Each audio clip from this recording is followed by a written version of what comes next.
নমস্কার। বিশ্বাস অবিশ্বাস টিভিতে সকলকে স্বাগতম।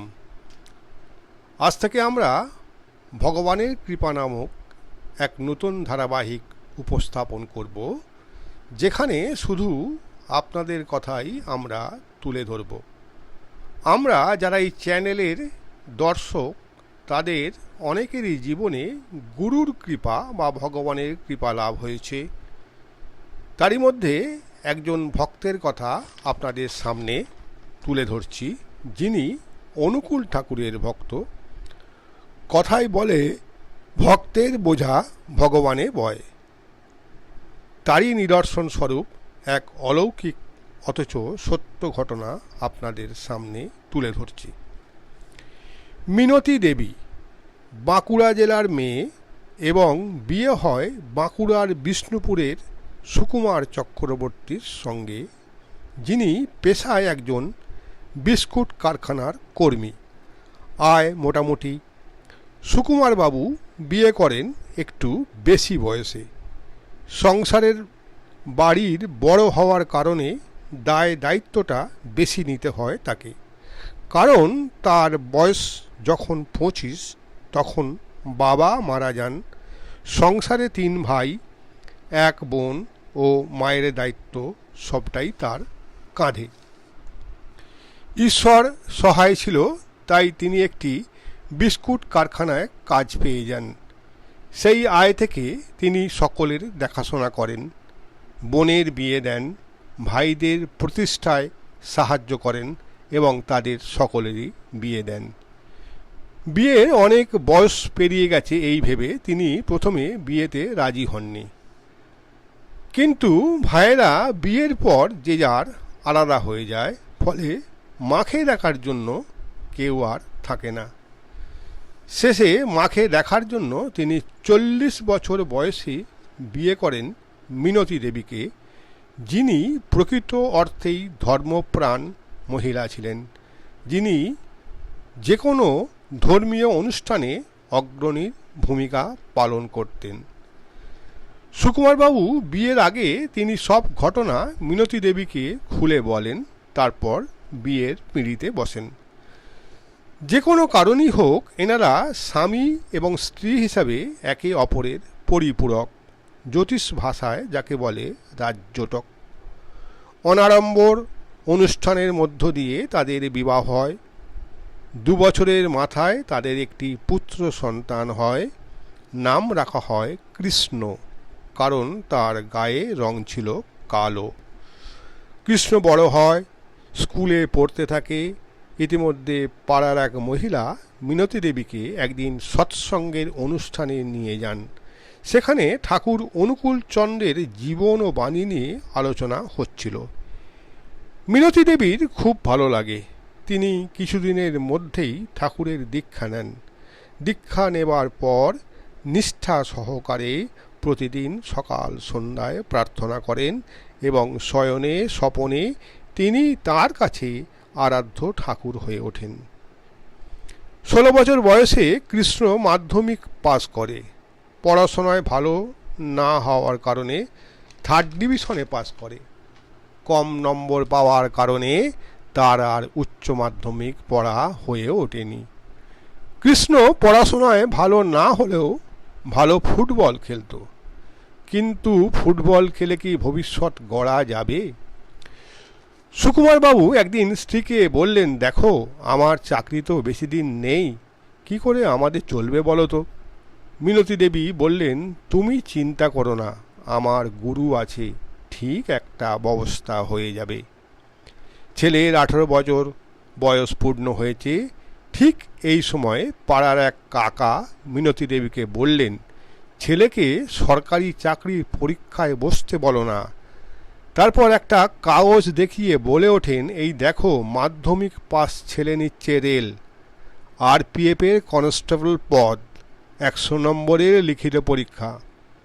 লিখিত পরীক্ষায় পাস করলে height, chest, long jump, high jump, 1600 meter দৌড়, এইসব পরীক্ষা, এগুলো তোমার ছেলের পক্ষে একদম ঠিক। শুধু লিখিত পরীক্ষায় পাস করতে হবে। মিনতি দেবী কৃষ্ণকে সব খুলে বললেন। কৃষ্ণ সব শুনে বলল, সবই তো ঠিক আছে মা, কিন্তু লিখিত পরীক্ষায় আমি কি পারবো? আমি তো ঢ্যাঁড়স। মিনতি দেবী বললেন, আমার অনুকূল ঠাকুর আছে, সব কিছুই অনুকূল করে দেবেন। ছেলে ঠাট্টা করে বলল, তাহলে আমার চিন্তা কি, তোমার ঠাকুর যখন আছে তাহলে লেগে পড়ি। কৃষ্ণ অবশেষে রেলের পরীক্ষায় বসল। প্রশ্ন দেখে হতবাক। অঙ্ক, রিজনিং টেস্ট, কারেন্ট অ্যাফেয়ার্স, কত কি প্রশ্ন, এর কিছুই জানা নেই। অবজেক্টিভ প্রশ্ন, সঠিক উত্তরটি খালি পেন্সিলে গোল করে চিহ্নিত করতে হবে। কৃষ্ণ মনে মনে বলল, ঠাকুর, আজ আমার পরীক্ষা না তোমার পরীক্ষা। মা তোমাকে দুবেলা ডাকে, দেখি তুমি কি করে মায়ের মান রক্ষা করো। কৃষ্ণ আন্দাজে কোনো প্রশ্ন না পড়েই 100টা প্রশ্নের উত্তর চিহ্নিত করে খাতা জমা দিয়ে দিল। সকলেই হতবাক, এই ছেলে এত মেধাবী, সব প্রশ্নের উত্তর এত অল্প সময়ে দিয়ে দিল। পরীক্ষা শেষ, কৃষ্ণ বাড়ি ফিরে এলো। মা বললেন, কিরে, কীরকম পরীক্ষা দিলি? কৃষ্ণ বলল, সে তোমার ঠাকুর জানে। মা বুঝল সবই আন্দাজে উত্তর দিয়েছে। মিনতি দেবী ঠাকুরকে আবার স্মরণ করলেন, ঠাকুর তুমিই ভরসা, তুমি যা করার করো। পরীক্ষা দিয়েছে, প্রায় 6 মাস পেরিয়ে গেছে, কোনো খবর নেই। একদিন বিকালে এক পিয়ন এসে বলল, কৃষ্ণ, তোমার চিঠি আছে। কৃষ্ণ বলল, চিঠি? আমাকে আবার কে চিঠি লিখবে? ইতিমধ্যে মা মিনতি দেবী হাজির। তিনি বললেন, দেখি কে চিঠি দিয়েছে। পিয়ন তাকে একটা এনভেলপ খাম ধরিয়ে দিলেন। সুকুমারবাবু সেদিন বাড়ি ছিলেন। তিনি এনভেলপটা হাতে নিয়ে বললেন, এ তো রেল কোম্পানির চিঠি, দেখি। বলে খাম খুলে হতবাক। এ কি, তোমার কৃষ্ণ যে লিখিত পরীক্ষায় পাশ করেছে, ওকে ডাকা হয়েছে কলকাতায় অন্যান্য পরীক্ষার জন্য। মিনতি দেবী আনন্দে হাউ হাউ করে কেঁদে উঠলেন। বললেন, ঠাকুর, এই অধমের প্রতি তোমার এত দয়া, সত্যি তুমি দয়াল ঠাকুর। কৃষ্ণ বলল, হ্যাঁ মা, তুমি ঠিকই বলেছ। আসলে আমি তো কোনো প্রশ্নই পড়িনি, পড়লেও উত্তর দেবার মতো আমার ক্ষমতা ছিল না, তাই জয়গুরু বলে আন্দাজে উত্তর দিয়ে এসেছি। সেগুলো যে সঠিক উত্তর হবে আমি তো ভাবতেই পারছি না। সত্যি তোমার দয়াল ঠাকুর আছেন, অবিশ্বাস্য। ইতিমধ্যে পাড়ায় রটে যায় কৃষ্ণ রেলের লিখিত পরীক্ষায় পাশ করেছে। ওই পাড়াতে থাকে অনেক ভালো ভালো মেধাবী ছেলে, তারাও এই পরীক্ষায় বসেছিল, কিন্তু তারা কেউ পাস করতে পারেনি। যাই হোক, দলে দলে লোক কৃষ্ণকে দেখতে ভিড় করছিল। তাদের সকলেরই প্রশ্ন, তোর মতো 3rd ডিভিশনে পাস করা ছেলে কি করে রিটিন পরীক্ষায় কোয়ালিফাই করলি? এরপরের ঘটনা, কৃষ্ণ নির্দিষ্ট দিনে কলকাতায় পৌঁছয় এবং ক্যাম্পে তার প্রথম উচ্চতা ও বুকের ছাতি পরীক্ষা নেওয়া হয়। তাতে সে অনায়াসেই পাস করে যায়, কারণ কৃষ্ণের উচ্চতা ছিল 5 ফুট 10 ইঞ্চি, বুকের ছাতি না ফুলিয়ে 34 ইঞ্চি, ফুলিয়ে 36 ইঞ্চি।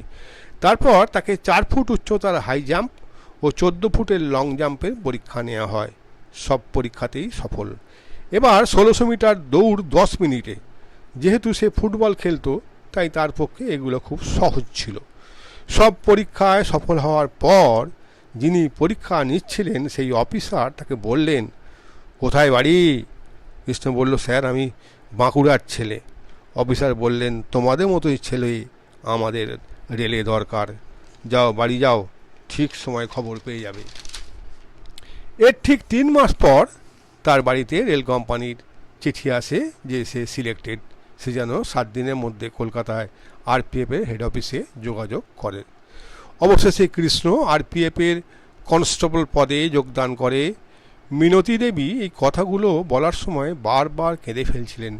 বলছিলেন, আমার অনুকূল ঠাকুর, আমার দয়াল ঠাকুর, তার আশীর্বাদ ছাড়া এ চাকরি পাওয়া সম্ভব ছিল না। এখন তারা ভীষণ সুখী, অবস্থা আগের থেকে অনেক ভালো। এখন সে পাড়ার গর্ব। আমাদের পক্ষ থেকে মিনতি দেবীকে হ্যাটসঅপ জানাই, ঠাকুরের প্রতি তার ভক্তিকে কুটনিশ জানাই। ঠাকুর আপনার পরিবারের সকলকে ভালো রাখুন, সুস্থ রাখুন। আর সেই সঙ্গে যারা এই ভিডিওটা দেখলেন তাদের বলবো 94344029 69 নাম্বারে মেসেজ করুন অথবা কমেন্ট সেকশানে কমেন্ট করুন। যদি আপনি এরকম ঠাকুরের কৃপা পেয়ে থাকেন, আমাদের চ্যানেল আপনার সাথে যোগাযোগ করে নেবে। আজ এই পর্যন্ত, আপনারাও ভালো থাকবেন। ধন্যবাদ।